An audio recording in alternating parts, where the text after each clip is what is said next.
sebenarnya adik-adik atau anak-anak atau ngomongin adik-adik dan teman-teman dosen di sini, karena mungkin sebentar lagi Bu Evi jadi Prof Evi atau yang lainnya teman-teman di sini, insya Allah semuanya sukses ya. Tujuan kami ke sini adalah sebetulnya untuk sosialisasi PLN, prioritas riset nasional. Tapi sampai sini ya, jadi saya juga izin Pak Gufron, sekalian ya saya sosialisasikan tentang program-program konsorsium riset dan inovasi COVID-19.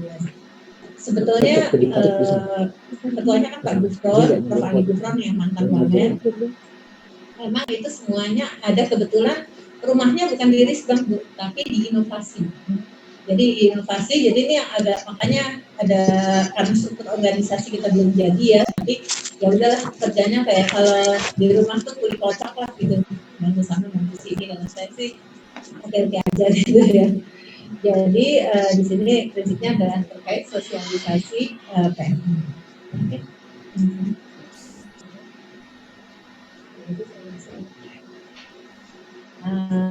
Sebenarnya kalau potret dan masalah Risbank di Indonesia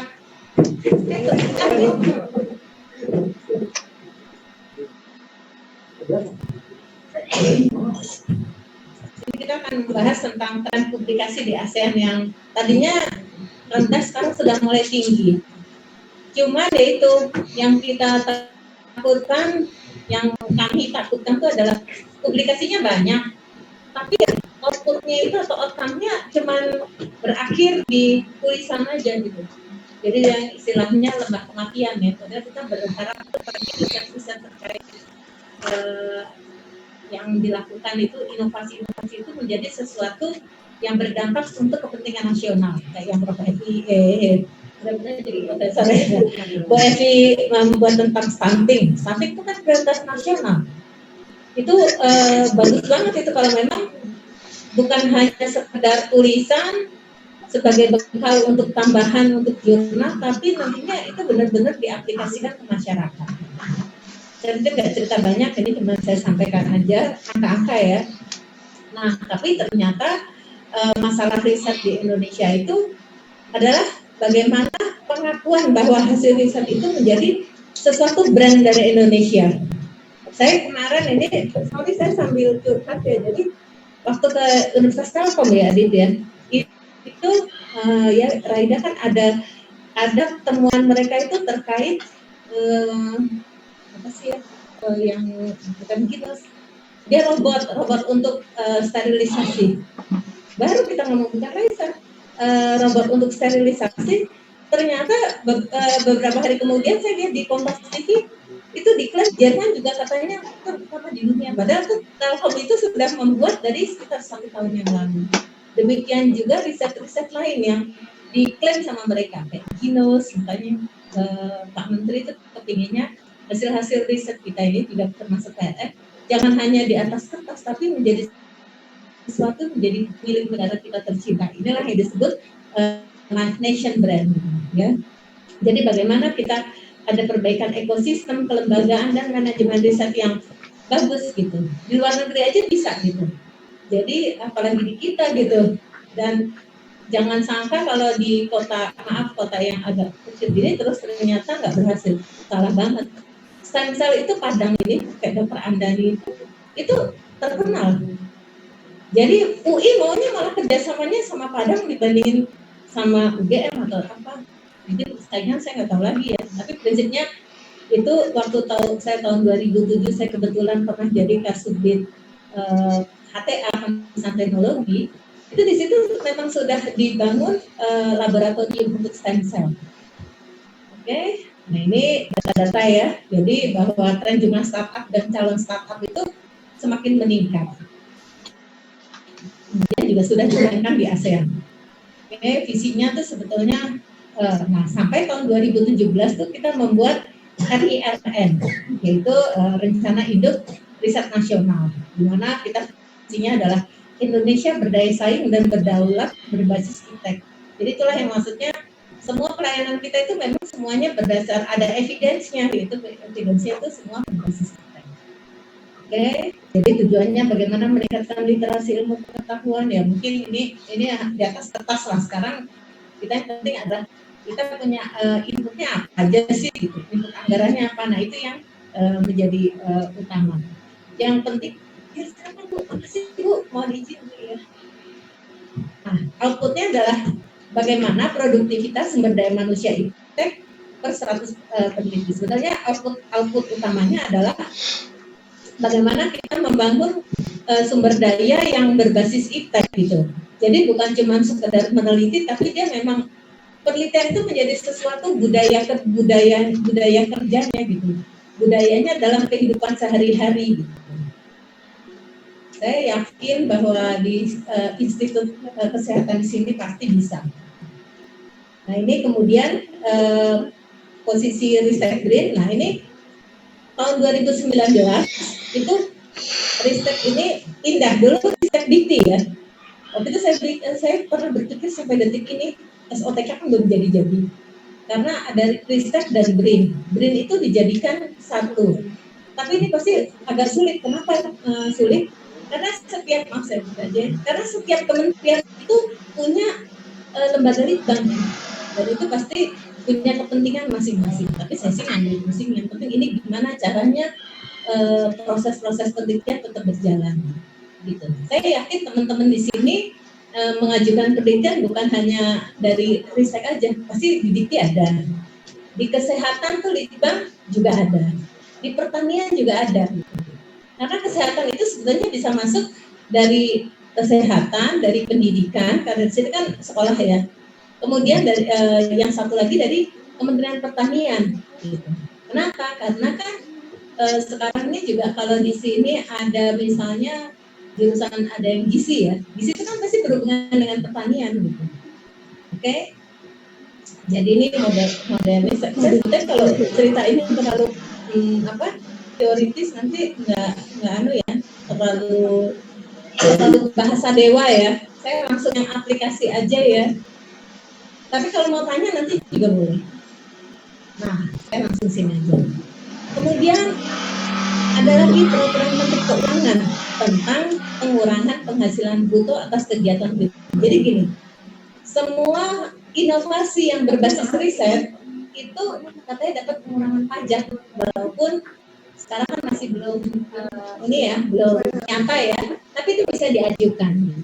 Kenapa? Karena diharapkan akan meningkatkan kapasitas kemampuan dari inovasi Indonesia itu.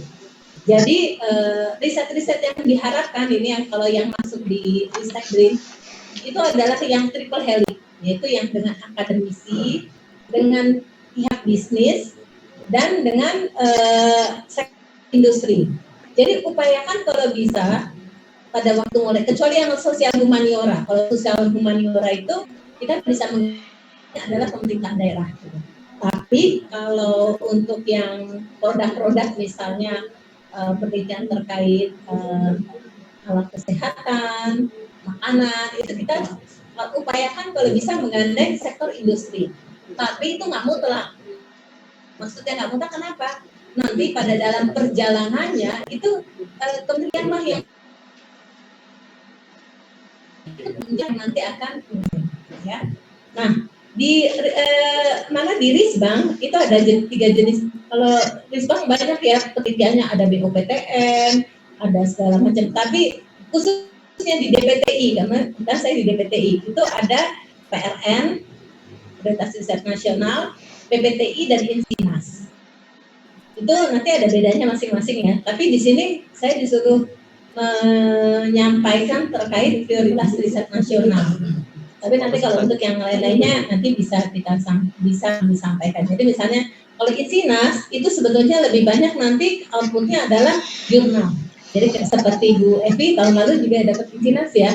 Outputnya apa? Jurnal. Jadi kalau untuk dosen, saran saya tetap kita ke PRN, tapi upayakan Insinas. Insinas itu sebetulnya adalah seperti reward pemerintah untuk para pendidik gitu. Oke. Jadi nanti saya jadi panjang cerita yang lain-lainnya. Sekarang prioritas riset nasional aja. Pada tahun 2017 itu telah ditetapkan melalui Permen nomor 38 yang tadi disampaikan, yaitu ada 9 bidang riset: pangan, energi, kesehatan, transportasi, produk rekayasa, hankam, kemaritiman, soshum, seni budaya dan pendidikan. Nah, 9 tuh lainnya. Tapi kenyataannya pada waktu itu lainnya paling banyak loh. Karena kenyataannya lainnya itu kalau bahasa gaulnya itu adalah kantong monyetnya gitu. Yang nggak masuk sini masuk situ aja gitu ya.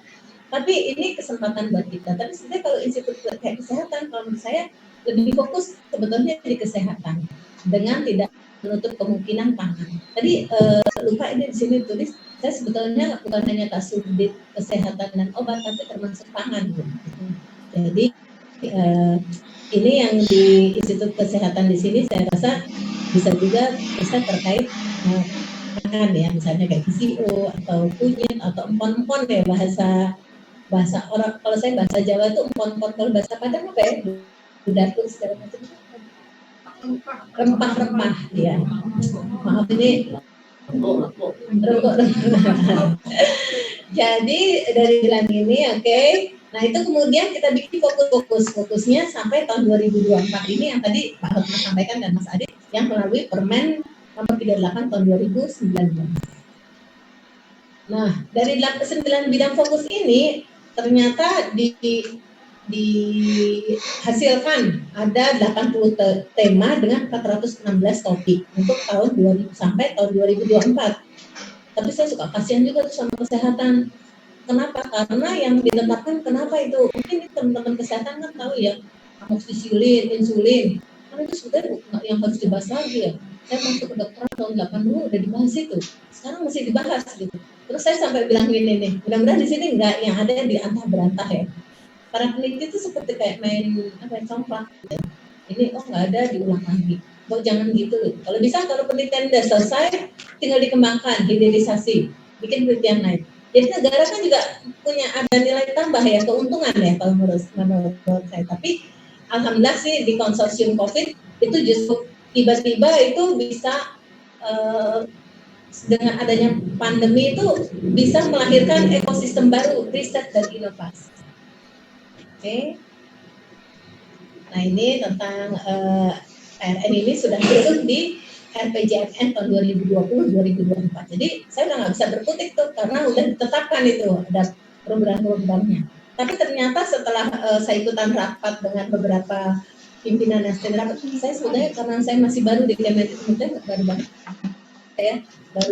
saya Januari dilantik karena saya tuh kadang-kadang ya itu otak kantor saya lebih kental gitu karena mungkin 23 tahun saya di situ ya gitu. Tapi nggak apa-apa, ternyata di sini saya banyak mendapatkan ide-ide yang cukup bagus. Alhamdulillah itu teman-teman saya kayak Bu Ulfa, Bu Ratna, Mas Adit, Mbak Aida, Mbak Ika tuh banyak mensupport saya gitu, memfasilitasi dengan Bu ini bisa, jadi saya bisa mulai berpikir tentang aplikasi ilmu yang pernah saya dapatkan untuk di sini gitu. Jadi saya dulu, jadi ini saya kebalik nih. Sekarang saya balik lagi ke dulunya gitu. Karena kalau di kampus itu kan lebih banyak hilirnya. Hasil penelitian itu menjadi evidence based kan. Jadi HTA, Health Technology Assessment, evidence base-nya level berapa gitu. Nah, di sini saya sekarang jadi belajar mencari, oh ini didapat hanya untuk hilirisasi ini, saya belajar hulunya sekarang ini. Nah, ini fokusnya ya. Kalau saya kecepatan atau yang nggak ngerti boleh dipotong ya. Jadi ini ada flagship nasional terintegrasi ya, tadi 9 fokus, 30 tema, itu banyak banget ini. Tapi ini masih bisa istilahnya apa ya, bisa digoyang lah. Jadi sebetulnya masih bisa variasi. Hanya tergantung kalau yang riset-riset yang harusnya sudah selesai, sudah bisa dirilisasi, itu bisa kita masuk lagi menjadi suatu usulan baru. Nah ini arah penekatannya adalah, nah kalau untuk Risnov tahun 2020-2021 itu lebih banyak menghasilkan, prinsipnya adalah bagaimana menghasilkan teknologi tepat guna. Ini seperti yang pangan itu ada makanan lokal dalam kemasan. Jadi misalnya gudeg yang bisa dimasukkan atau rendang itu dimasukkan dalam bagaimana supaya bisa dibawa ke luar negeri kan. Coba deh teman-teman kalau Saya bukan orang Padang aja nih. Kalau dari luar negeri, saya selalu turun dari bandara yang saya cari tahu apa? Makan Padang. Kenapa? Enak gitu rasanya tuh belum ada yang ngalahin lah di dunia ini. Enggak benar, bukan karena saya di sini enggak beneran serius saya. Anak saya yang di luar negeri pun udah bilang gini, aku nanti sampai Indonesia aku nanti sore ya gitu. Jadi udah cita-citanya tuh ya banget gitu, makan pagi sore gitu. Jadi kebayangkan gitu. Jadi kalau kita keluar negeri itu kan bawa rendang lebih kan nasinya gimana. Kalau ini di dalam satu kemasan tuh kan pasti akan lebih enak gitu ya. Dan ternyata hasil ada juga itu terutama dari budak ya, dari budak ya. Mudah-mudahan nanti ada nah teman-teman di sini insya Allah bisa bikin teknologi bagaimana makanan khas ini bisa lama gitu ya, atau sayur kapaunya itu ditaruh di kaleng yang bisa berapa bulan gitu ya, mungkin saya rasa bisa. Nah ini contohnya lagi tentang bagaimana ya tambah-tambah hilirisasi tentang minyak siri. Jadi mungkin kayak VCO gitu. VCO dulu ya udah cuman yang bagus itu ditaruh di tempat mana, tapi sekarang bagaimana kemasannya supaya bagus, atau kayak Cartigon itu kan meniran segala macam, gimana jadi satu kapsul yang bagus, itulah yang namanya hilirisasi. Kemudian kita juga lebih menekankan terkait dengan substitusi impor dan peningkatan TKDN. Jadi saya termasuk agak paling rela kalau jadi reviewer, terutama kalau kenapa harus pakai produk luar negeri, produk impor gitu. Sementara yang produk kita bagus. Ada penelitian tentang eukaliptus, itu saya juga agak protes itu. Kenapa? Karena ternyata dia pakai eukaliptus dari Australia katanya. Kenapa? Karena yang di kita katanya nggak cukup. Terus kita cukup ya gitu. Apa saya masih bego juga nggak tahu. Tapi saya rasa mungkin saya akan terus belajar untuk itu gitu. Karena kan negara kita itu kalau saya pernah jadi kasubdit komplementer alternatif itu kita tuh nomor 2 setelah Brasil. Kenapa bisa nggak ada bahannya katanya di Indonesia nggak ada gitu. Itu yang saya sampai sekarang masih sering bertanya-tanya. Alhamdulillah ternyata kebijakannya tuh memang ada substitusi impor dan peningkatan TKDN itu yang mendapatkan nilai lebih tinggi. Jadi kalau teman-teman bikin riset lebih banyak mengutamakan peningkatan yang TKDN itu akan mempunyai nilai tambah. Ini triknya supaya kalau risetnya diterima dan nanti kolek-kolek adit nanti apa Raida. Nggak ini bercanda. Tapi ya fungsinya kita kenalan ini kan adalah menjalin ini ya silaturahmi, dan tentunya kalau kita kenal kan tak kenal maka tak sayang ya. Jadi kan paling nggak bisa titip saya titip itu dong, iya. Tapi prinsipnya kita harus tetap ikutin aturan. Jadi harus ada syarat-syarat yang sudah dipenuhi. Nah ini tentang drone. Drone itu ternyata namanya drone Malay kombatan. Jadi drone itu ternyata orang Indonesia juga udah bikin. Jangan sangka. Walaupun nggak tahu harganya lebih murah atau lebih mahal, saya nggak tahu. Karena waktu saya punya drone itu beli di Cina tuh nggak mahal juga, cuma beli 500.000. Tapi lumayan kalau buat foto keluarga itu bisa gitu ya. Mudah-mudahan di sini bisa lebih murah juga. Ya kan coba teman-teman yang pernah ke Cina tuh barang murah banget. Gila, saya juga nggak tahu dia untungnya dari mana, saya nggak tahu. Nah ini keterbatasan dalam kemandirian. Ternyata kita disampaikan bahwa kita dianggapnya SDM-nya kurang pengalaman gitu. Saya rasa enggak lah. Di sini Bu Evi aja udah mau jadi profesor kok. Kalau teman-teman pasti Ibu akan mendorong itu ya Pak ya. Nggak mungkin gitu. Ya selalu di sini disampaikan bahwa SDM-nya masih kurang pengalaman, kurang produktif. Mungkin kalau saya kadang-kadang berpikir mungkin karena penghasilan peneliti itu kurang, jadi apa ya bahasa ininya tuh masuk kemana-mana gitu. Padahal sekarang dikti itu kan untuk peneliti ada honor untuk peneliti tersendiri ya. Apalagi kalau penelitian itu di BLPDP ada 30% 30 maksimal 30% itu bisa dipakai untuk para peneliti. Cuman ini tunggu sabar sedikit karena LPDP juga kayaknya agak nggak mau gitu. Kan kalau orang keuangan itu BPKP, BPK itu kan kayak kacamata kuda tuh. Dia ngeliatnya cuma hitam di atas putih. Dia pikir itu manusia itu seperti tulisan hitam di atas putih. Padahal namanya riset itu kan ada beberapa hal yang tidak bisa semuanya hitam di atas putih ya gitu. Tapi itu bukan ini, Bu, bukan ranah teman-teman di sini. Itu yang kita akan mencoba meluruskan ke para pemeriksa. Kemudian peralatan lab juga masih terbatas. Kemudian memang yes